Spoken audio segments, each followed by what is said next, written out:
காங்கிரஸ் கட்சி அது வந்து ஒரு போலிவாதம், நீங்க வந்து அப்படியான நபர்கள் இல்ல.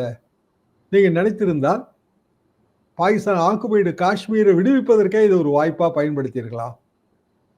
ஆனாலும் வந்து நீங்க 3வது நாடு, அதாவது இந்த இடத்துல அமெரிக்கா, அதன் தலையீட்டுல தான் போரை நிறுத்தினீர்கள். தொடங்கிய போரை நிறுத்த வேண்டிய அவசியம் என்ன? இதுதான் கேள்வி. இவ்வளவு பேசிட்டே இருக்கும்போதே வழக்கம் போல வந்து ட்ரம்ப் வந்து நான் தாங்க பல போர்களை நான் நிறுத்தினேன். அதுல ஒரு பெரிய போர் வந்து இந்தியா பாகிஸ்தான் போர், அணு ஆயுத போரா மாறி இருக்கும், நிறைய நாடுகளை பாதிச்சிருக்கோம், நான் தான் அதை நிறுத்தினேன். நான் நிறுத்துவதற்கு பயன்படுத்திய ஆயுதம் வியாபாரம், வியாபாரம் பாதிச்சிரும்னு சொல்லி நான் இப்ப சமீபத்துல கூட கம்போடியா போரை நிறுத்திட்டு வந்திருக்கேன். ஓபிஎஸ் போரை தவிர எல்லா போரையும் அவர் நிறுத்துவாருங்க. உண்மையிலே அவரு சர்வதேச நாட்டாம.